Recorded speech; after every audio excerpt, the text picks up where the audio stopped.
sama Pak Fahrul. Pak Fahrul, belakangan ini kan kalau kita lihat media nih, ada yang seru nih. Kemarin-kemarin, tahun lalu kita takut gelap gitu, 2023, resesi kayak gitu. Sekarang malah plot twist.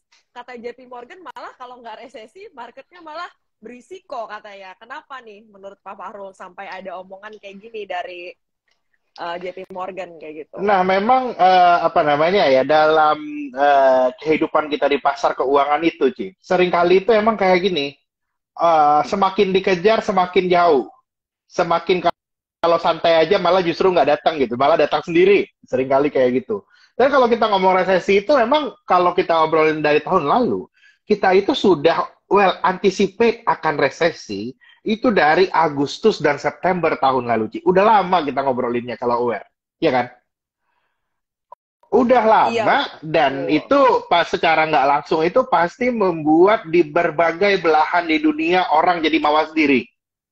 Jadi mawas diri sudah jadi belum Mm-mm. resesinya kejadian orang udah apa namanya orang udah menyesuaikan diri semuanya. Jadinya hal-hal yang ditakutkan adanya hard landing dan lain-lainnya itu nggak terjadi, Ci. Justru sebenarnya itu aku dari November kemarin itu udah mulai berpikir sampai hari ini tuh makin kuat.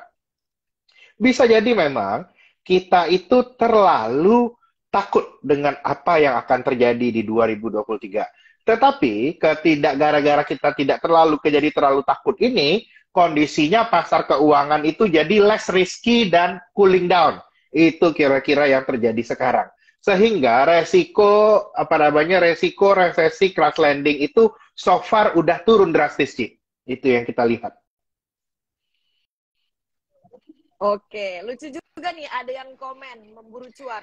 Bener, nggak di keuangan aja Pak Fahrul, di kehidupan sehari juga gitu katanya. Semakin dikejar, Benar semakin jauh. sekali, seperti itu memang ya, sama mencari cuan. Nah, kayak kita nyari saham, jangan asal haka.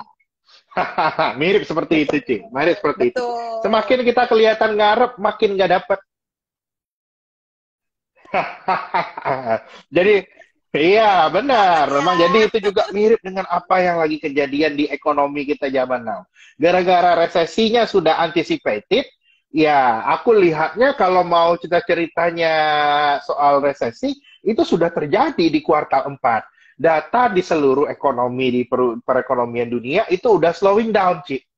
Jadinya aku lihatnya ya recession itu sudah price in pada dasarnya yang aku lihat. Apakah kita sudah terjadi? Partly juga sudah terjadi. Dan saat ini kita udah harus ready, pasar keuangan itu sudah berpikir melebihi resesi. Nah, itu kan yang kejadian. Resesi udah kejadian, apa tuh yang melebihi apalagi nih resesi? kejadiannya. Katanya resesi ekonomi melambat. Terus katanya, kan waktu itu kita mau cerita krisis Eropa. Ternyata krisis Eropanya nggak jadi. Ternyata sekarang, dari yang kemarin pada takut perang berketurusan, semuanya orang lihat tahun ini sepertinya nggak apa-apa. Kayaknya dua negara yang tadinya berantem, udah mulai ada kemungkinan untuk damai, Ci Alin.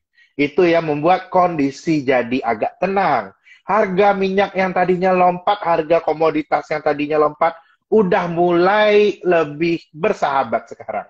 Agak turunan memang, mungkin untuk di sisi Indonesia kita harus agak tone down ekspektasi untuk ekspor dan current account kita, tapi kalau dari sisi keuangan kondisi ini membuat tadinya juga ya ekspektasi ada kenaikan tingkat suku bunga yang sangat jauh tinggi, sekarang orang lihatnya itu mulai sebaliknya. Bisa jadi walaupun semalam The Fed menaikkan bunga, pasar melihatnya sudah lebih jauh lagi. Resesi selesai, inflasi kecenderungannya turun, berarti resiko stagflasinya selesai, the Fed mulai potong bunga. Itu yang sekarang dilihat oleh pasar. Kira-kira seperti itu, kira-kira. Oke, berarti stagflation nggak ada nih. Slowstation waktu itu juga Slow, nggak benar. ada berarti nih. Hmm. Kemungkinan besar. Iya, oke. Jadi kita gimana nih persiapannya, Pak Kalau Fahrul? aku sih lebih lihatnya ini ya, mungkin aku pandanganku agak non-konsensus sebenarnya. Mungkin banyak orang itu yang masih aware bahwa perlambatan. Kita harus aware, Ki. tahun ini ekonomi itu akan cenderung melambat daripada tahun depan. Daripada tahun lalu melambat, benar. Tapi seperti yang pernah kita bahas di IG Live kita sebelumnya, ekonomi yang melambat itu akan lebih dirasakan oleh kalangan pekerja formal dan kelas menengah ke atas. Kenapa? Karena biaya hidup kita udah naik, income kita belum naik, Ci. Tapi kalau kita lihat di sektor real, kita tetap memandang bahwa kenaikan income di bawah itu terjadi dengan lebih cepat dibandingkan tahun lalu. Kenapa? Karena dampak dari pembukaan ekonomi dan berakhirnya krisis COVID itu masih akan meningkatkan demand on the ground. Itu yang aku lihat. Banyak itu pekerja sektor informal yang bekerja di pasar, bekerja di pabrik, dan lain-lainnya, yang tahun lalu belum full bekerja, mereka full bekerja sekarang. Dan dampaknya memang kalau untuk di Indonesia inflasinya masih meningkat. Tapi masih tinggi walaupun agak turunan ya. Masih tinggi tapi itu udah mulai agak turunan. Tapi di sini kalau aku melihatnya untuk kita di pasar keuangan, kita udah mulai harus siap-siap ini. Kalau memang memang masih ada resiko ya, kita nggak tahu apa yang akan terjadi. Tapi kalau memang arahannya sekarang itu bahwa inflasi sudah mulai turun, ekonomi global diperkirakan mulai bottom. IMF kemarin itu sudah menaikkan target pertumbuhan ekonomi dunia. For the first time, untuk pertama kalinya dalam beberapa tahun terakhir, Ci. Mereka udah mulai revise up. Biasanya revisi ke bawah. Jadinya aku lihat habis ini di pasar kita harus aware bakal banyak hal-hal itu berubah dari revisi ke bawah jadi revisi ke atas. Dari pemerintah sendiri, sinyal optimisme juga semakin banyak muncul. Sudah makin jarang ada obrolan pertumbuhan ekonomi turun di tahun 2023, itu ceritanya sudah agak berkurang ya. Jadinya kalau aku lihat, aku jujurnya lihat dari kemarin ya, aku dari bulan Juli aku udah bearish sebenarnya, Ci. Ya, aku bilang cuankus, itu kan ya. Bolak-balik pendek-pendek aja. Aku baru sekarang itu mulai melihat dengan momentum yang ada sekarang, paling tidak itu didrive oleh 3 hal, Ci. Pertama, normalisasi harga komoditas. Kedua, ekspektasi pemotongan tingkat suku bunga The Fed. Dan yang ketiga itu kembalinya demand dalam negeri. Aku lihat harusnya masih ada ruang untuk pasar saham kita rally. Nah, masih ada pasar saham kita rally. Pertanyaannya kapan? Ada satu hal yang sebenarnya masih mengganjal di pasar saham kita. Yang mengganjal itu adalah masalah flow dari investor asing yang saat ini masih beralih ke Asia Timur, belum balik lagi ke Indonesia. Jadi kira-kira kapan itu bisa balik lagi ke Indonesia dan IHSG kita bisa mungkin secara persisten di atas 7.000, kita dari Trimegah sendiri memandang itu IHSG ada di 7.700. Momentum yang harus kita lihat di kondisi kedepannya itu nantinya itu adalah kita harus lihat data terkait dengan reopening ekonomi China. Kalau reopening ekonomi China ini beneran berhasil dengan baik dan mendeliver angka pertumbuhan ekonomi China di atas 5% di kuartal 1 2023, kita harus siap-siap kita akan mengalami kenaikan yang material di pasar saham. Tapi ada satu ini, Ci. Walaupun aku lihat upside, tetap ada satu yang mengganjal. Pengalaman-pengalaman aku sebelumnya mengatakan bahwa kalau sentimen pemilu itu meningkat, pasar saham bisa cenderung volatile. Jadinya dari kondisi sekarang ini aku melihat kita bisa mengalami bullish pasar modal itu sampai tengah tahun. Mungkin sampai awal kuartal 3. Itu aku lihat masih ada harapan ya. Sudah mulai kelihatan upside-nya ini sekarang. Kalau kemarin-kemarin nggak kelihatan. Itu yang kita lihat. Sektornya gimana? Sektornya agak sedikit ada perubahan. Kenapa? Kalau outlook-nya bunganya udah turun, kita lihat harusnya ada support yang terutama untuk yang interest rate sensitive stock. Itu yang kita lihat. Untuk selektif, untuk kalau ada yang ngomongin nanyain tech company, selektif kita juga sudah mulai bisa lihat-lihat lagi.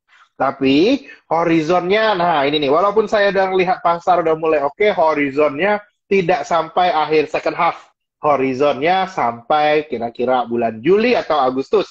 Karena bulan Agustus nanti kita akan ada pengumuman calon presiden. Nah, nanti di situ pasar modal akan berhitung lagi. Nah, jadi standby ya sampai awal Q3 2023. Seneng deh dengernya katanya Isuke nih. Oke, terima kasih. Jadi kita bisa punya guidance ya bagaimana menavigasi market. Baik, saya mau balik lagi ke bagian apa soal market globalnya sebelum nanti kita bahas lebih banyak market domestik. Teman-teman yang punya pertanyaan, takut saya kelewatan karena saya tadi bilang mau bahas market globalnya dulu. Nanti tulis aja di kolom Q&A ya. Nanti kita akan play masing-masing ya. Maksudnya pas udah masuk itunya. Jadi kalau menurut Pak Fahrul boleh saya simpulkan kemungkinan besar tidak akan ada resesi ya. Bahkan yang soft landing resesi. Aku lihatnya lebih soft landing sih. Pertumbuhan Amerika ekonomi Serikat. mungkin dalam beberapa kategori bisa dibilang kuartal 4 kemarin udah paling rendahnya ya soft landing. Kita udah mulai lihat kayaknya udah harus lihat recovery deh ini. Udah apa namanya? Agak di take out gitu kondisinya resesi. Yes. Oke, kan kekhawatiran beberapa orang kalau misalnya ekonomi Amerika Serikat baik-baik aja, apakah The Fed ini masih akan terus ngegas nih? Takutnya nggak sesuai ekspektasi. Ekspektasinya kan sekali lagi nih naikin suku bunga acuan 0,25% di bulan Maret. Kalau menurut Pak Fahrul gimana? Apakah ada kemungkinan nih misalnya The Fed-nya bablas sampai ngelewatin kuartal 1 nih masih naikin saat ini sebenarnya yang ngedrive market itu, Ci, bukan view The Fed sebulan 2 bulan aja, tapi view market tahun depan, sampai tahun depan. Saat ini, sekarang kan saat ini Fed Fund Rate itu 4,75. Guidance dari The Fed itu sampai 5,25. Tapi kalau kita lihat OIS market di Amerika Serikat alias overnight index swap, itu sudah lihat Fed Fund Rate itu habis naik ke 5,25 ini after summer udah potong, Ci. Itu yang kita lihat. Nah, ini yang beberapa orang itu takut. Nah, saya sebenarnya ada ketakutan juga di sini. Ini resiko. Ini resiko yang kita hadapi sampai di tengah tahun. Itu nanti itu habis tengah tahun. Tapi sebelum tengah tahun ini ada faktor lain yang bisa membuat tingkat pemotongan suku bunga ini justify. Apa itu? Yaitu China economic reopening. Nah, ini yang paling penting sebenarnya, Ci. Ini major economic driver 70% pergerakan pasar keuangan akan ditentukan dari kondisi ini. Berhasil nggak Cina buka ekonominya? Kenapa? Karena ada hubungan yang menarik gini, Ci.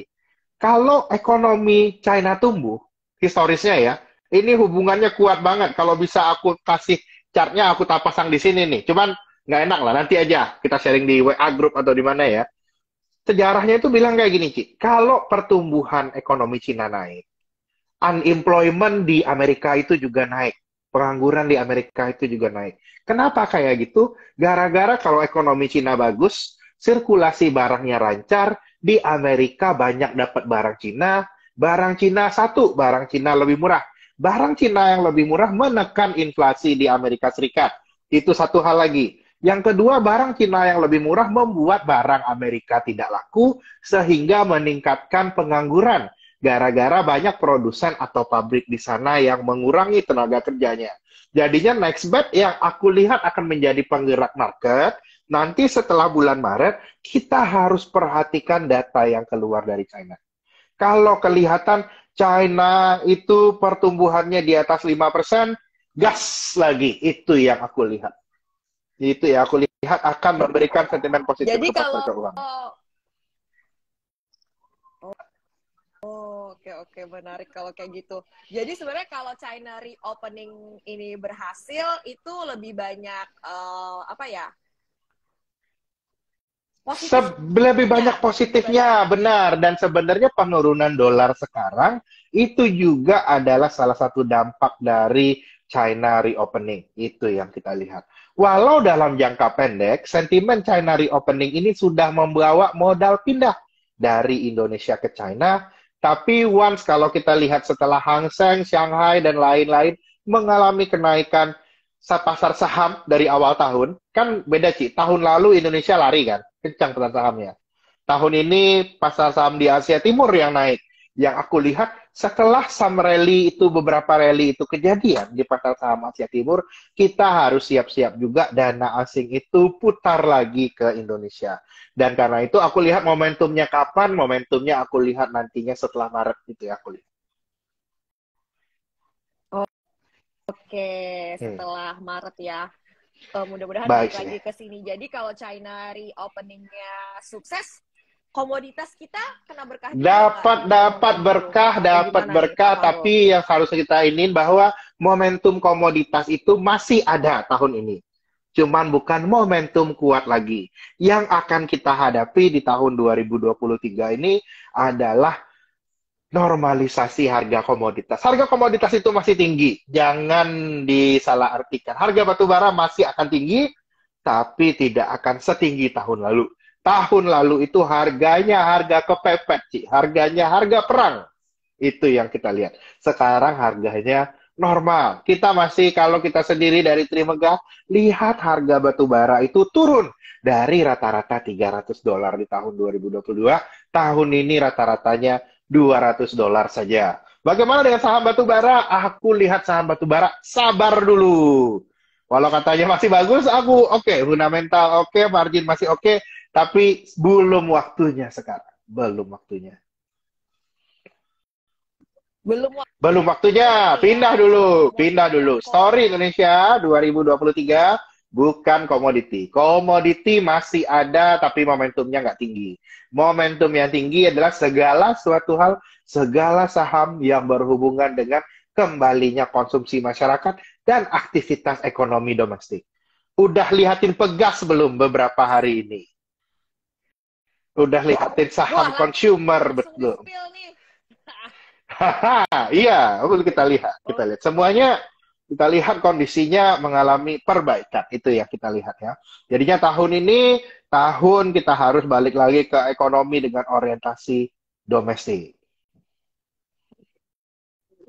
Oke, wah seru nih ada Michael Ada Michael Young, ya, ada Cicu Ai, ada Cucu halo. Ai juga, halo Cucu Ai.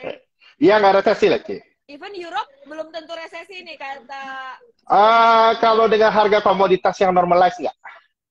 Harga komoditas normalize. Jadinya kalau ada follow, kita punya presentation, kalau klien di Trimegah Sekuritas kan kita provide dengan 3 skenario. Skenario 1 stagflasi, skenario 2 recession as we know, skenario 3 balance of payment crisis di Eropa. Dan yang kayaknya yang kejadian ini skenario yang tengah ini nih. Skenario yang kalau aku bilang itu yang biasanya paling senengin, Ci. Skenario yang sedang-sedang aja. Nah, enak itu biasanya. gimana tuh boleh Nah, dipaparkan nggak skenario Nah, tadinya itu satunya skenario dan satunya itu kemungkinan kita lihat kemana nih? stagflasi masih kejadian di tahun 2023. Perangnya masih jalan, harga komod susah turun. Ternyata nggak kejadian, kan? Perangnya normalize. Inflasi turun. Harga komoditi normalize. Kalau seperti itu, Ci, bunga udah bisa turun. Ya kan?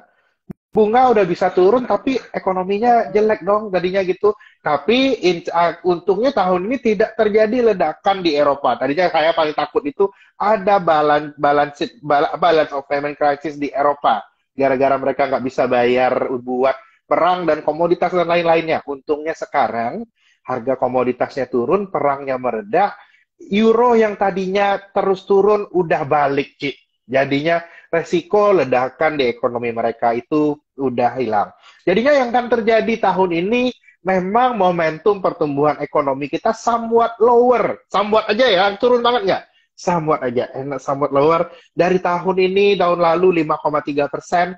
Tahun ini aku mungkin satu dari sedikit ekonom yang masih lihat pertumbuhan ekonomi Indonesia masih bagus. Berada di 5% di tahun 2023. Dan ini aku lihat kondisinya itu apa namanya oke. Nah, kondisi di tengah-tengah yang aku bilang ini itu bahasa ininya ya, kalau bahasa orang marketnya itu aku mulai melihat adanya yang namanya Goldilocks ekonomi. Nah, apa itu ekonomi Goldilocks?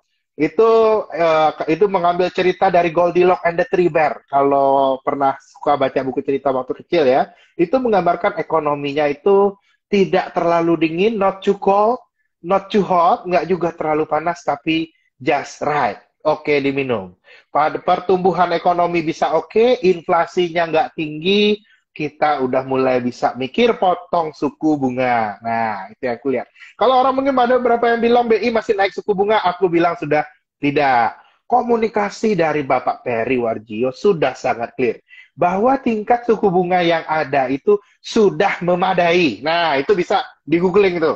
Semuanya Ibu apa namanya semua itu udah media-media udah bilang bahwa tingkat suku bunga yang ada sudah memadai. Kalau sudah memadai berarti tidak butuh naik lagi, kira-kira seperti itu. Tinggal nunggu timing aja kapan turunnya, itu yang aku lihat. Dan menariknya ini juga nih ya. Udah Ya, retot. ya. Dan beberapa sih kalau Berarti udah gak apa-apa dari tadi. oh, ketabrak, sorry Pak. Ya, kalau aku lihat sih beberapa Silakan Pak Fahrul. beberapa Gak apa-apa. cyclical udah mulai jalan ya. Itu yang kita lihat. Kayak era, nah, itu tanda-tandanya udah mulai ada rotation, itu yang aku lihat. Oke. Ini udah mulai banyak pertanyaannya, kita ambil pertanyaan dari teman-teman. Teman-teman biar saya nggak kelewatan pertanyaannya, tulisnya di kolom Q&A aja ya.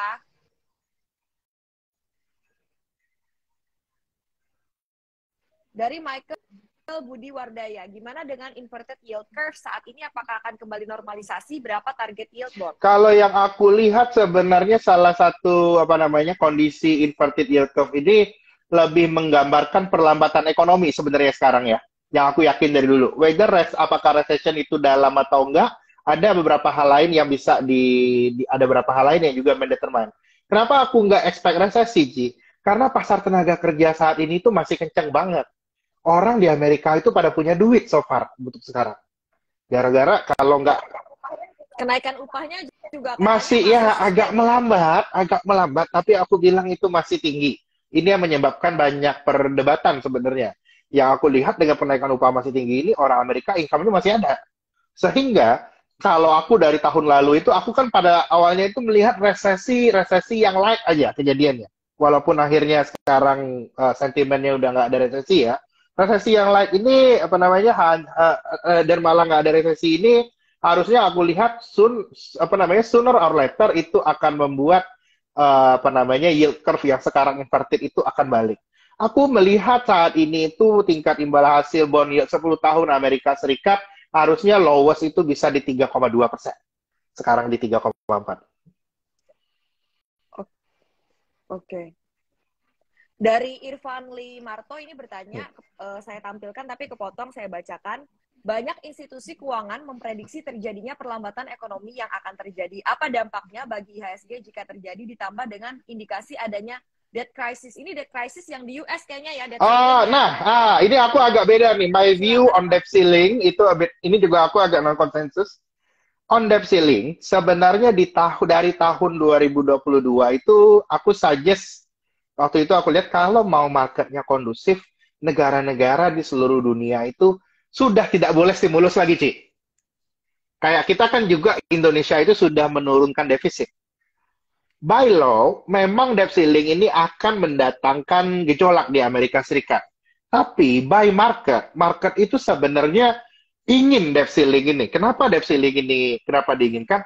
Karena dengan tingginya perputaran ekonomi yang terjadi di Amerika Serikat dan lain-lainnya, jumlah uang yang dibutuhkan ya untuk beli US Treasury bill itu udah nggak banyak. Jadi dengan debt ceiling ini kita berharap jangan dinaikkan terlalu banyak di dalam dealnya, itu akan justru membuat debt ceiling ini akan membuat yield itu bisa terjaga rendah. Gara-gara supply dari obligasinya sendiri tidak meningkat. Itu yang aku lihat sekarang.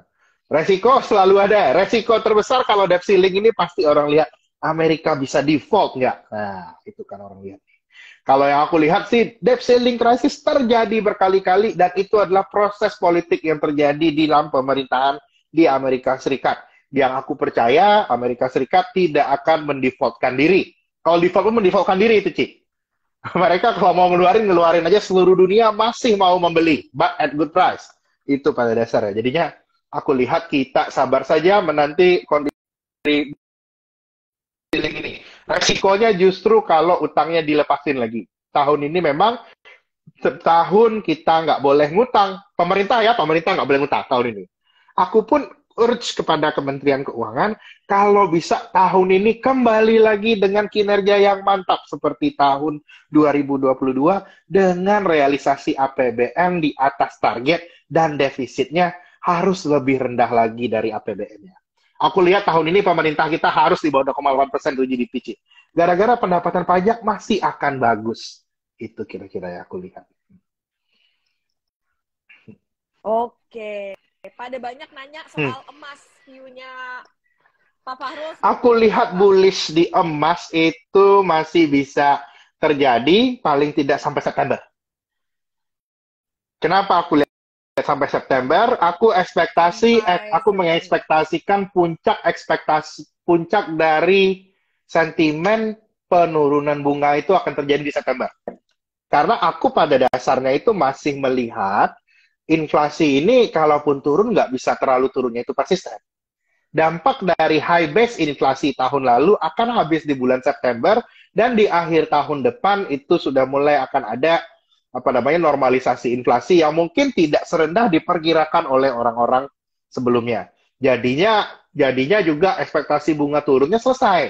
Tapi kalau aku lihat sekarang, apakah emas masih bisa naik lagi? Iya. Aku masih melihat harga emas itu di atas 2.000 di tahun 2023 ini. Itu yang kita lihat. Jadinya kondisinya itu agak jadi balance sih. Kalau sebelumnya kan aku cerita, uang kembali ke real sektor. Sektor keuangannya kering. Sekarang ini balance. Sektor keuangannya duitnya mulai balik lagi, tapi di sektor realnya, uangnya juga perputarannya juga mengalami perbaikan. Karena itu ya aku bilang, aku lihatnya justru di tengah tahun 2023 ini kondisi sudah lebih oke pada dasarnya. Kan kalau rekan-rekan di sektor real banyak yang nanya, terutama yang jualan ini. Tahun ini kira-kira Lebaran bagaimana, rame nggak orang kira-kira bisa jual beli haruskah nyetok barang lebih banyak? Aku lihat tahun ini kita harus optimis. Ini bukan tahunnya untuk pesimis, kira-kira seperti itu. Asik, semoga juga company-company optimistis ya luncurkan dana campaign kalian. Jangan ditahan-tahan. Ulala. Iya, itu ya aku lihat. Jadinya aku sih dari tahun lalu itu melihat kalau ngomong sama recession, aku bukan di bagian yang bilang recessionnya bakal dalam. Enggak. Recession yang akan terjadi di tahun 2023, ataupun mungkin perlambatan yang aku lihatnya, itu hanya merupakan adjustment dari lompatnya ekonomi di tahun 2022. Oke. Pak, ini ada pertanyaan. Apakah naiknya harga emas akan berefek positif pada emitennya? Ada nggak yang proksinya itu? Nah, kalau untuk melihat emiten yang terkait emas, kita harus cek produksinya, Pak. Nah, itu, Pak. Banyak juga ada emiten emas beberapa tahun yang lalu ya. Ini dulu ya, harga emas naik, tapi dia nggak naik, ya produksinya nggak jalan. Tapi Alhamdulillah sekarang ada emiten emas yang produksinya akan mengalami peningkatan. Lalu juga akan ada protection-nya juga terkait akan terjadi. Sehingga aku lihat sentimen untuk bisnis ini masih akan bagus. Harusnya harga sahamnya bisa mengekor. Itu depannya apa? Masa nggak tahu.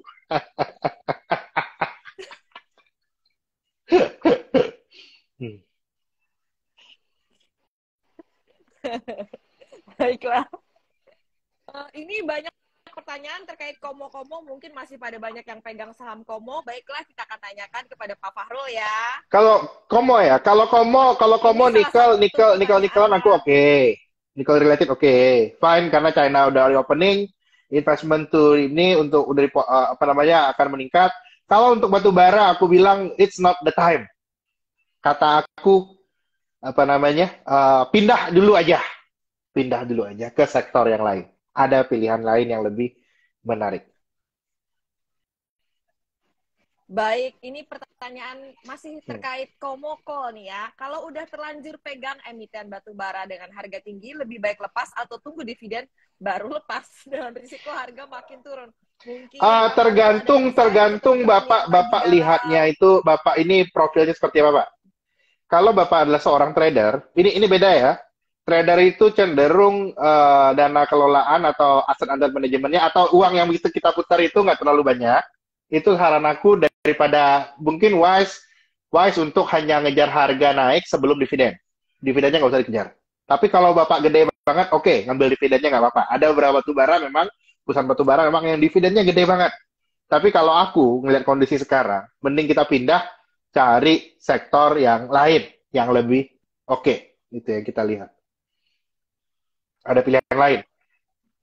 Kalau ini mestinya EPS year over year turun growth-nya kata Nah, Cici. ya itu salah Gimana? satunya itu ceritanya. Karena itu aku bilang apakah fundamentalnya bagus dan lain-lain. Iya masih bagus, tapi momentum nggak ada. Itu aku lihat. Momentum nggak ada. Cari yang lain. Yang lainnya. Oke. Baik. Sebentar Pak Fahrul mau minum dulu nggak? Saya mau ganti telinga nih. Katanya suara saya Oke kecil. oke oke nggak apa-apa nggak apa. Aku Bentar tungguin ya. ya. Saya nggak turun. Saya tetap Oke siap. live ya. Maksudnya saya ganti doang nih. Jadi pakai kabel. 1, 2, 3. Oke. Tes, apakah sekarang lebih jelas? Di aku clear lebih keras yang sekarang Ki. Oh oke, saya pakai yang wire aja ya teman-teman. Tuh ada yang nanya saham Bumi bisa buy nggak Ci? Kata Cicu Ai, Bumi siap jantung lah katanya. Oke, siapkan ya. Jantungnya kalau nggak kuat jangan kata Cicu Ai. Thank you Ci. Iya. Ya boleh kalau mau yang kayak gitu boleh. Oke. Kalau aku sih lihatnya justru sebenarnya sekarang itu gimana ya? Walaupun tahunnya sekarang ini udah mulai baik, Ci, kita jangan expect kayak 2021, 2020 tetap nggak. Ini tahunnya normal. Oke. Pak Fahrul, bagaimana proporsi nikel versus emas versus oil gas versus consumer? Wah, ini udah nanya soal alokasi. Tergantung ini tergantung ya. Ini aku Portfolionya gimana tiap nih? orang punya alokasinya masing-masing. Cuman kalau Iya. aku itu aku ngeliat tahun-tahun consumer dan aku tidak terlalu suka volatilitas tahun ini. Karena aku percaya juga nanti di second half dan juga setelah pemilu aku akan ada punya timing yang lebih bagus untuk beli saham-saham high beta. Karena itu aku saat ini 50% consumer. 50% consumer, lalu aku bagi itu First Hah? liner. First liner, consumer. Aku consumer dulu, habis itu baru separohnya aku masuk yang emas related sama yang nickel related. Aku kira-kira gitu. Nah, ini Oke, emas ada lagi nih yang related. nanyain banking, ada Tadi, nanyain banking. Aku punya non consensus call, aku udah nggak suka lagi sama perbankan pada dasarnya. padahal lagi bagus banget solid performance. Ya. Katanya. Saat ini bagus kalau mau main sentimen turun ya. Cuman kalau untuk long position, untuk ngelong itu view 1 tahun, aku nggak begitu bagus karena yang aku percaya policy yang favoring perbankan itu akan reverse di tahun ini. Karena perbankan itu mendapatkan benefit paling besar ketika pandemi. Dan rata-rata price to book value-nya sudah sangat mahal sekali. Aku pada saat ini tidak apa namanya kalau kemarin-kemarin waktu pandemi aku jagoannya bank kan, aku sekarang udah nggak lagi. Aku sekarang consumer over banking. Ya ini cuma beda ya kalau untuk trading silakan nggak apa-apa. Nggak apa-apa. Oke memang ada selalu kalau ada sentimen bunga turun bank naik iya. Tapi yang aku lihat habis ini secara policy basis apa namanya kebijakan pemerintah momentumnya sudah tidak ke arah perbankan lagi. Dan ini yang aku lihat arahnya juga ini lebih banyak consumer. Apalagi kita udah mau pemilu di tahun 2024. Kira-kira seperti itu. Oke, consumer yang emas related tadi udah pada nebak kode emitennya apa. Yang metal mining, yang which one nih, Pak Fahrul? Kalau aku kayaknya, oh ya, kalau metal mining kayaknya lebih strike, lebih gampang inko ya. Ah, I see. Kata Michael Yo berarti lebih baik belanja Benar, daripada nabung ya Pak Fahrul? benar, setuju. Setuju. Kenapa lebih benar belanja daripada nabung tahun ini? Karena yang aku lihat di tahun ini itu apa namanya bisnis itu membaik. Kalau kita belanja, misalnya belanja kita untuk hal-hal yang lebih produktif itu kita bisa mendapatkan hal yang lebih tinggi lagi di masa yang akan datang ya. Ini bukan tahunnya nabung. Jadinya tahun ini yang juara itu bukan orang yang megang uang, orang yang megang barang itu yang menang. Kira-kira seperti itu. Oke, ini ada kaitannya nggak sih kalau misalnya reshuffle kabinet? Reshuffle kabinet enggak. Mungkin hal yang harus kita perhatikan habis ini siapa, kan habis ini term dari Gubernur Bank Indonesia selesai di bulan Mei 2023. Kita harus lihat bagaimana polisi dari Gubernur Bank Indonesia yang baru. Itu yang paling akan menentukan perbankan arahnya bagaimana. Baik, ini ada beberapa yang nanya soal bond. Saya munculkan salah satunya dari Mel Pusah. Apakah sudah bisa beli bond sekarang atau tunggu rate Sekarang beli turun aja nggak dulu? apa-apa, nggak apa-apa. Beli aja, tapi kalau aku klipnya aku bagi tiga kalau beli bond. Sekarang aku bagi tiga, 20, 30, 50. Aku sekarang, karena aku masih lihat, jujur masih lihat, ini walaupun yield outlook aku tahun depan outlook itu lebih rendah daripada tahun ini. Jadi eventually tahun depan kita masih ada upside. Tapi outlook aku di second half masih bisa yieldnya lebih tinggi daripada hari ini. Kalau aku untuk obligasi, aku pakai strategi 20, 30, 50. 20% aku belikan obligasinya mungkin bulan Februari ini. Nanti habis Lebaran, bulan Mei aku beli 30% lagi. Nanti habis Agustus aku beli 50% lagi. Aku lihatnya seperti itu. Karena aku lihat ada upside di obligasi, tapi naiknya sudah terlalu cepat untuk pasar obligasi. Kira-kira seperti itu. Oke, udah dibagikan strategi untuk pembelian obligasi. Semoga bermanfaat untuk teman-teman semua. Ada cukup banyak pertanyaan yang terkait dengan properti dan konstruksi. Salah satunya saya catat tadi di kolom komen ya, ada yang nanya, ini kan sektor properti kayak udah kena windfall commodity 2 tahunan, gimana nih Ah, prospeknya?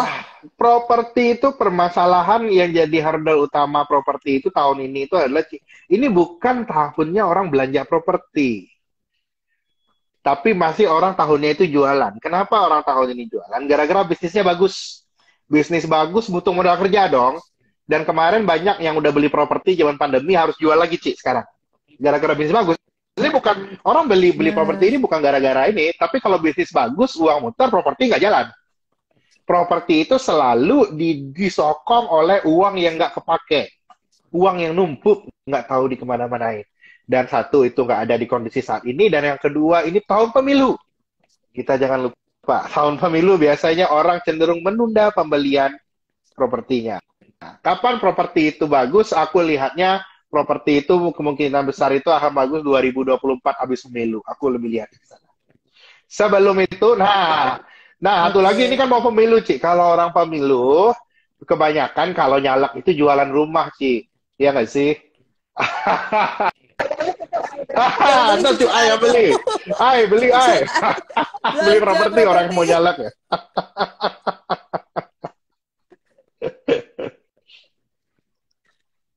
Itu ya aku lihat ya. Aku lihat ya properti oke.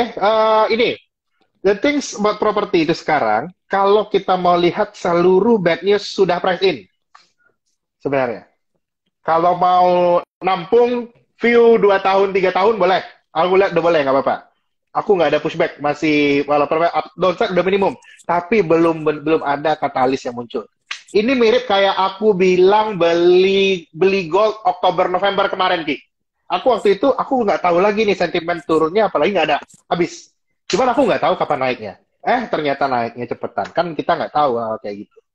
Ini mirip properti. Properti aku lihat kayaknya kalau mau turun lagi, apakah lebih rendah kayak lagi dari ini kayaknya udah susah. Ini udah boleh dilihat lah kira-kira.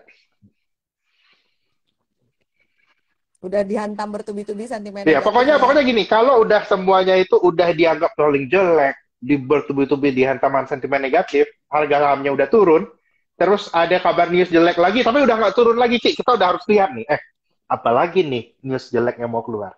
Kalau untuk properti aku udah habis sebenarnya. Cuman yang bagus aja belum ada. Oke.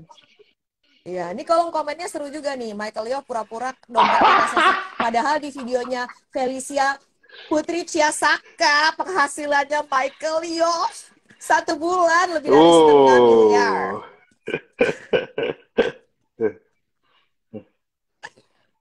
Ini Pak Faru, ada pertanyaan. Pandangan Pak Faru terhadap USD IDR untuk tahun Tahun ini ini nih. aku yakin sebelum Agustus rupiah bakal stabil.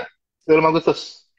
Sebelum Agustus biar stabil, aku lihat range-nya 14.800 sampai 15.200. Jangan expect rupiah itu akan huru-hara lagi. Enggak, ini udah oke, aman. Walaupun memang yang harus kita ingat, yang support rupiah saat ini itu capital flow, rekan-rekan. Dan ekspektasi pemotongan suku bunga Amerika Serikat. Di luar, walau memang ada cerita bahwa pemerintah dan Bank Indonesia mengeluarkan kebijakan sehingga uang ekspor bisa masuk ke orang Indonesia, gitu ya gue lihat. Jadinya aku lihat ini bukan tahunnya pelemahan rupiah. Paling nggak sampai September, aku masih pede itu. Sampai Oh, September oke lah. Nggak masalah rupiah. 14.8, 15.2. oke, sudah lewat ya yang terburuk Jangan, ya. jangan. Jangan ngarep lagi yang kemarin belum sempat jual. Jangan ngarep lagi harga segitu kali Nggak ya. bisa. Kecuali ada tiba-tiba perang lagi, mungkin ya. Itu nggak tahu. Kita perang lagi, we don't know. Aku nggak tahu kalau perang lagi atau nggak. Cuman kayaknya tahun ini nggak. Terburuk nggak? Terburuk sudah selesai dari rupiah. Oh, Kalau mau beli forex, aku belinya yen. Aku dari Oktober tahun lalu nyuruh oh, beli yen. oh, Yen aku masih suka. baik, baik. Oke, masih banyak pertanyaannya nih teman-teman. Kita akan cari yang menarik. Oke. Kalau pulp and paper bukan dapat momentum nggak nih Pak Fahrul? Prospek pulp and paper di 2023. Maaf, aku belum terlalu update ya. Sorry, nggak terlalu update di industri. Nanti aku baca lagi, nanti aku coba posting deh. Sorry ya, nggak. Kalau aku lagi belum terlalu update yang itu, Mbak. Soal papernya. Oke, kalau kayak gitu. Dari yang tadi kita perbincangkan untuk apa ya, kayak risk appetite kita sebaiknya kayak gimana nih? Apakah perlu diatur sebelum red cut sama nungguin sesudah red Sebelum cut red kita cut, bisa lebih agresif sebelum kah? komunikasi red cut, bond outperform equity in general. Ini kalau partikular saham kencang itu bakal kejadian, Ci. Ada saham yang jagoan. Selalu ada. Tapi biasanya di market Indonesia sebelum red cut itu kejadian, bond outperform equity. Kita udah lihat bagaimana naiknya sektor sektor dari bawah obligasi itu sendiri dari awal tahun kan. Aku lihat sampai tengah tahun ini sampai ada komunikasi red cut, bond itu akan jalan duluan, equity lagging. Tapi begitu red cut nantinya itu di deliver, begitu red cut itu terjadi, bondnya udah naik, itu waktunya kita pindah ke equity dalam proporsinya yang lebih besar. Jadinya kalau sekarang, kalau Bapak Ibu yang butuh untuk merebalance untuk nge-rebalance portofolionya, aku sarankan sekarang itu porsi obligasinya masih lumayan aja, masih ada upside. Sampai Lebaran, aku paling nggak lihat bond not Oh, perform equity. baik. Banyak yang nanyain konstruksi view-nya Pak Fahrul seperti apa. Kalau kata Cicu A ini jangan dilihat dulu nih sampai Aku ganti mungkin buat pemerintahan. trading aja ya, konstruksi. Sampai ya benarnya Oke, kalau dijual, aku oke. setuju lah sampai ganti pemerintahan. Kita butuh firm, polisinya bagaimana. Ya. Karena memang, ya, Oke. Tadi kan karena konstruksi memang ya, beberapa pressure yang silakan Pak dialami oleh Fahrul. sektor konstruksi itu nggak gampang. Dan untuk nge-turnaround, aku orang bertahun-tahun menanya konstruksi sama aku sih berat. Susah, sulit. Kita mesti tunggu kepastian dulu itu yang pasti ya. Baik. Konstruksi portfolionya Pak Fahrul tadi yang untuk saham atau equity kan 50% consumer yang first liner, kemudian sisanya gold related atau yang terkait dengan emas dan juga Ini yang tambahin nih, metal mining 25, kalau nggak 25. salah tadi ya. Ini konstruksi 25. Untuk konstruksi portfolio ini, apakah ini short term atau ini tuh bisa kayak buat di hold lama kalau untuk Kalau Pak Fahrul? Atau Kalau untuk aku trading ini aja? untuk untuk sampai sekitaran bulan Juli atau Agustus itu ya kuliah. Sampai Lebaran selesai. Sampai Oke, Lebaran selesai, nanti Lebaran selesai dan sentimen pemilu itu clear price in di market. Karena begitu kita bulan Juli dan Agustus ada oke. pengumuman capres, orang akan berpindah. Orang tidak akan ngomongin consumer lagi. orang akan ngomongin bukan dampak consumer lagi, orang akan ngomongin policy capresnya gimana. Ceritanya akan berbeda. Itu yang aku lihat. Oke, berarti kalau misalnya nih udah cuan sampai nanti Lebaran Juli bungkus aja dulu ya, baru nanti bikin konstruksi Baru nanti portfolio kita yang lihat baru konstruksi lagi nih ya. portofolio yang baru, kita dengar lagi policy dari pemerintah. Karena secara historis, during election year, IHSG itu volatilitasnya tinggi. Belum tahun yang lurus. Ingat waktu 2020, 2021, atau 2022 awal kita pede aja kan. Oh beli saham, beli, tahan-tahan. Sekarang nggak. Sekarang tahunnya masih tahun sideways. Walaupun ada kenaikan, tapi tema tahunnya tetap tahun yang volatilitasnya tinggi. Baik, teman-teman teruskan aja ya kalau misalnya ada pertanyaan tulis di kolom Q&A, kita masih akan jawab-jawabin pertanyaan dari teman-teman. Ini dari Prayogo bertanya kepada Pak Fahrul, corporate atau government bond? Ada yang menarik pilihnya Pak? Banyak Pak. Mungkin bisa kita Bapak itu bisa visit fit.trimegah.id. Lengkap di sana penawaran corporate bond yang sedang beredar. Itu yang kita lihat. Banyak pilihannya nanti. Mungkin perbedaannya gini, Ci. Kalau mau beli corporate bond, karena likuiditasnya itu nggak banyak, kita harus tahu mana yang lagi di offer di market. Beda sama saham. Kalau saham kan bisa aja langsung kalau mau ngambil, ada bid offernya. Kalau bonds, kita harus tahu mana yang lagi ada penawaran. Kira-kira seperti itu. Pak Fahrul, Yen 818 bertanya, konsumernya Kalau apa lihat ya? Mayora, ICBP, oke. Retail, jangan lupa retail juga. AMRT masih juara, aku masih suka. Saham kesayangan itu AMRT. Depan, belakang, atas, bawah, semua seperti itu. Udah di spill ya. Number on, aku masih suka itu. Aku sektornya oke. Oke. Ini ada yang nanya, Vince N1309 kan kemarin saham-saham teknologi nggak cuma di Indonesia, di US juga mulai recovery atau rebound karena ada ekspektasi tadi rate cuts, pemangkasan suku bunga acuan di Amerika Serikat. View dari Pak Fahrul gimana nih untuk saham-saham Bisa teknologi? rebound on interest rate cut prospect. On US interest rate cut prospect. Mungkin kita udah lihat apa yang kita lihat di Goto ya sekarang. Kemarin.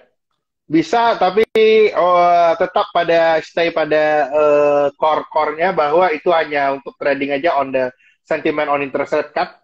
Tapi lama-lama kita pasti akan balik lagi untuk bahas apa namanya fundamentalnya masing-masing ya, karena ini bukan tahun di mana tech itu gampang untuk cari funding, kira-kira seperti itu.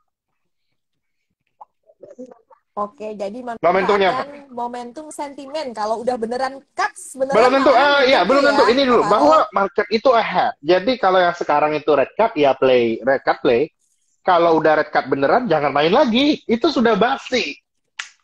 Market always look ahead. Kita juga harus look ahead.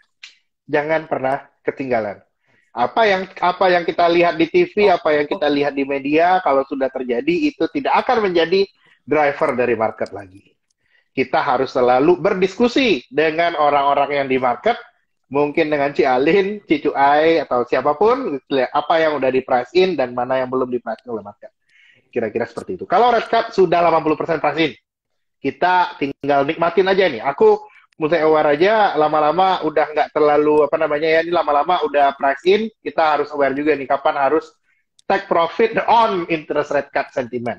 Kalau aku sih lebih lihatnya kayak gitu nih, kalau udah makin naik sekarang kayak gini. Iya, makasih nih tipsnya Pak Fahrul. Nih Ci Cuai juga makasih ya Ci, udah mau tidur tapi join di malam hari ini. Ini pada banyak yang nanya soal emiten Menara nih, Telco juga. Aku lebih suka Telco sih. Telco pricingnya masih oke, masih bakalan naik. Pricing level masih naikin. Jadinya oke, jadi mendingan Telco-nya dari aku tahun ini Telco above Menara tahun ini. Ceritanya di situ. Karena tahun ini adalah siapa yang bisa menaikkan harga. Yang bisa menaikkan harga tahun ini adalah Telco-nya. Tahun ini bukan cerita earning visibility. Earning visibility sudah selesai masalahnya kemarin. Sekarang earning itu udah kelihatan di mana-mana. Everywhere udah naik. Pertanyaannya tahun ini siapa yang bisa naikin harga? Udah ngerasain belum harga barang-barang kebutuhan sehari-hari naik? Oke. Udah ngerasain udah ngerasain harga apa namanya harga pulsa naik, gue udah ngerasain sih. Pokoknya rasain aja yang mana yang harganya bisa naik, sahamnya bagus. Hmm, iya, Hmm. baiklah. Ini ada Halo Om Om Ben Ben, juga. apa Halo Om kabarnya Om? Ben.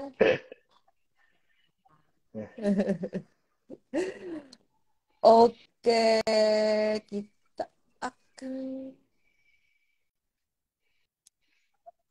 Kalau consumer jalan, apakah IHSG juga akan ikut gerak naik juga, Pak Yes, Fahrul?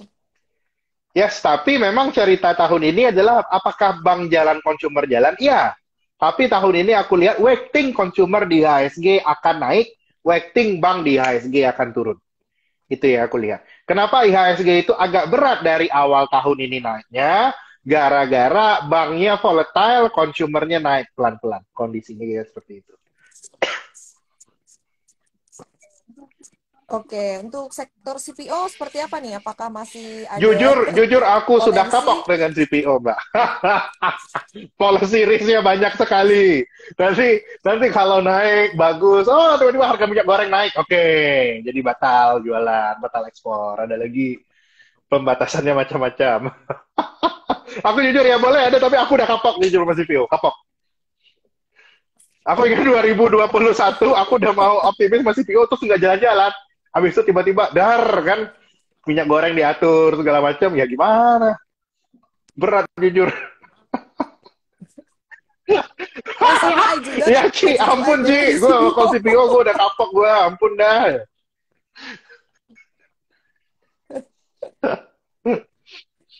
Oke. Ada yang minta view-nya nih, Pak Fahrul. Mining smelter target pemerintah 50 lebih. Bank Plat Merah dan Big Investor belum mau kasih view hilirisasi Oh, kayak view seperti apa nih Pak hilirisasi, kalau view untuk jangka story-nya ini? panjang. Jangan lupa, itu bukan cerita jangka pendek. Hilirisasi EV is a long story, aku lihatnya. Yang harus kita awasi bagaimana tiap tahun itu perkembangannya. Jangan expect immediate impact on financial statement. Aku lihat. Itu apa namanya? Oke. View untuk berapa tahun berarti nih Pak Fahrul kalau story Kayak hilirisasi? lima tahun lah, 5 tahunan harusnya bisa jalan. Cuman dalam jangka pendek nggak. Ini Oh, ceritanya ini tahun politik. Tahun politik itu it is not an investment driven economy. Aku mesti ingetin. Data menunjukkan investment to GDP kita itu cenderung turun waktu tahun politik. Tahun politik itu consumption yang naik. oke. Investment to GDP cenderung Pemilu, turun yes ya ya. pada saat tahun politik Gara-gara ya. memang orang jadi wait and see ya ceritanya. Jadi apa namanya tahun ini biasanya tahun politik itu consumers gitu. Oke. Consumer. Tadi kalau yang nanya Ya. emitennya apa udah di-spill ya, nanti tinggal dinonton ulang aja nih rekamannya ya teman-teman. Sebenarnya tadi udah ditanyakan dalam kerangka yang lebih besar, tapi mungkin Pak Fahrul berkenan menjawab dari Destri 74, consumer kalau cicil sekarang, ini masih belum jalan hitungannya Baru baru gimana nih mulai, kalau baru mulai, consumer nih baru Pak Fahrul? baru Bisa mulai, jual baru sampai seperempat kapan? jalan consumer. Kalau aku lihat, aku lihatnya holdnya paling nggak sampai pengumuman presiden, pengumuman calon presiden. Oke, ini di save nanti teman-teman ya. Untuk oke, jangan takut ya. Ini tadi juga udah di-spill sebenarnya sama Pak Fahrul. Retailnya yang baik di koleksi apa, Ci? HMRT, Kan HMRT ada itu ya ada HMRT banyak yang yang paling belum ya, terlalu ya mungkin jalan kalau ya. jawab HMRT. Oke, Kalau MRT mungkin emang yang lain bagus. kalau HMRT tadi Cicu udah bilang MIDI ya, boleh dilihat. Tapi dilihat ya, mesti cek banget. Kalau aku yang paham banget HMRT soalnya. Kalau MIDI aku belum terlalu mendalami. Kalau tipikal-tipikal Aces sama Era seperti apa view-nya Pak Fahrul? Kalau era apa namanya ya, ya harusnya spending on ini apa namanya on IT related harusnya agak meningkat ya tahun pemilu. Sama juga income orang naik pada beli HP ya. Aku lihat sih era masih oke sih. Tapi udah naik duluan soalnya. Berapa hari terakhir aku kayaknya nunggu Oke. lagi ya. Mm-mm, mm-mm. Ini tadi udah dibahas juga sih sama Pak Fahrul ya untuk debt ceiling ini katanya itu sesuatu Itu yang harian berulang terus. dan Jadi ini you don't have to berulang, really berulang dan worry satu about halnya it ya. sebenarnya kalau mau beneran di debt ceiling mungkin pun selama dibayar sama pemerintah, pemerintah masih bayar utang, tapi debt ceiling nggak boleh nambah, aku justru cocok. Kenapa? Karena itu berarti fiskal defisit Amerika turun. Fiskal defisit Amerika turun, itu makin support lagi bond yield mereka nggak naik. Itu justru. Justru aku tidak terlalu bermasalah sama debt ceiling. Asalkan tidak ada gerakan yang membuat Kongres itu sampai membuat orang Amerika nggak bayar bunga obligasinya. Kalau sampai default baru itu masalah. Tapi kalau kayak gini aja, ini pengalaman lah, ini biasa, ini kejadian dari zaman Obama kena debt ceiling sampai blackout waktu itu pemerintahnya, Trump juga kena, ini juga kejadian. Oke, Pak, ada opini atau view untuk sektor media karena tahun politik katanya Aku anjlok. lihat media yang tradisional aku suka sih, aku suka SMA jujur. Ya, aku SMA ya? suka SMA. Cuman after some recent rally, aku sih prefer kayaknya nunggu dulu lagi ya. Kayak nunggu apa namanya, nunggu akumulasi lagi tuh. Tapi kalau in overall I like, saya suka sistemnya. Permasalahan tantangan untuk media, tantangan untuk consumer kita, aku cuma takut satu aja tahun ini. Kalau tiba-tiba sistem pemilu kita berubah. Mudah-mudahan enggak ya. Ini kan ada isunya sistem proporsional terbuka mau berubah ke proporsional tertutup. Mudah-mudahan jangan. Kenapa? Kalau ke proporsional tertutup kita nggak nyoblos caleg lagi, belanja kampanye calegnya juga nggak gede dong, Mbak. Nggak gede dong ke consumer kita dampaknya jadinya. Itu yang paling aku sebenarnya resiko di consumer itu yang aku lihat di tahun ini. Oke, kalau otomotif gimana Pak katanya? Kalau otomotif apa namanya ya, cenderung sebenarnya ini cenderung normalize ya tahun ini ya. Demand-nya oke, tapi aku nggak lihat sesuatu yang benar-benar apa namanya bikin gebrakan sih di sini. Oke, ayam-ayaman terkait dengan Lebaran? Iya, akan ada momentumnya tersendiri nanti. Akan ada momentum tersendiri nanti. Belum terlalu jalan kan ya? Itu lagak, itu nanti satu-satu dulu, naikin dulu consumer staples, naikin dulu retailnya, dekat nanti lama-lama baru akhirnya, baru apa namanya, baru bisa naik belakangan ayam-ayaman aku lihat. Baik, terima kasih nih resistennya break udah Mantap. 600 ya. Waktu kita tinggal sedikit lagi. Saya boleh minta closing statement, pesan dari Pak Fahrul nih untuk teman-teman. Oke, closing statement ya ini. Bahwa memang aku pikirnya bahwa Ya, pasar modal itu seperti kehidupan, selalu banyak kejutan-kejutan yang datang. Terkadang kita optimis, katanya optimis sahamnya naik, nggak kejadian gitu. Katanya ekonominya bagus, tahu-tahu ternyata nggak jelas, nggak oke. Katanya resesi, ternyata malah perlambatan biasa. Dan yang aku lihat adalah bahwa memang kita dalam sebagai investor pasar modal, kita harus adaptif. Dan sebelum kita melangkah ke pasar modal, kita harus selalu sesuaikan dulu dengan appetite dan tujuan investasi kita masing-masing.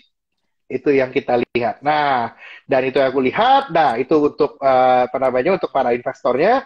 Dan kalau untuk pasarnya, aku lihat dengan mulai berakhirnya sentimen resesi ini, kita memang bisa melihat apa namanya, ada beberapa upside di beberapa sektor di pasar modal dan di pasar saham di Indonesia. Tapi kita juga jangan lupa bahwa kalau kita lihat belajar dari masa lalu, ada upside di tahun pemilu, tapi volatilitas itu tetap tinggi. Manfaatkan kesempatan yang ada, manfaatkan ekspektasi penurunan tingkat suku bunga The Fed ini untuk menghasilkan investasi dan trading yang profitable. Mudah-mudahan Bapak Ibu semuanya, kakak-kakak dan adik-adik semuanya tetap bisa mendapatkan hasil yang diidam-idamkan. Nah, ini dia.